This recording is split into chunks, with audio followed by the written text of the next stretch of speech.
अहिल्यानगर जिल्ह्यामध्ये सरपंच पदाचं आरक्षण नव्यानं निघणार असून याकडे इच्छुकांचं मात्र लक्ष लागलंय।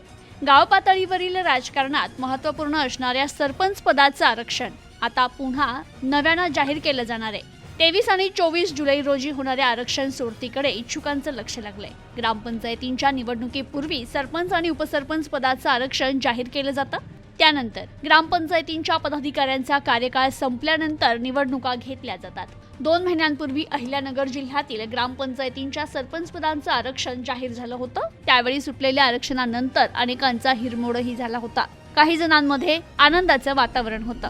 मात्र सर्वोच्च न्यायालयाच्या निर्णयानुसार आरक्षणात बदल केला जाणार असून राज्य शासनाने नव्यानं आरक्षण जाहीर करण्याचे निर्देश दिले। कोणत्या तालुक्यात कोणत्या गावात महिला सर्वसाधारण आणि अनुसूचित जाती जमातीचं आरक्षण निघणार याचा तपशील जिल्हाधिकारी कार्यालयातील ग्रामपंचायत विभागाने तयार करून मान्यतेसाठी जिल्हाधिकाऱ्यांना पाठवलाय। तर जिल्हाधिकारी डॉक्टर पंकज आशिया यांनी या कार्यक्रमाला मान्यता दिल्यानंतर 23 आणि 24 जुलै रोजी उपविभागीय पातळी आणि तहसील कार्यालय पातळीवर सरपंच पदाच्या सोडती काढण्यात येणार आहे।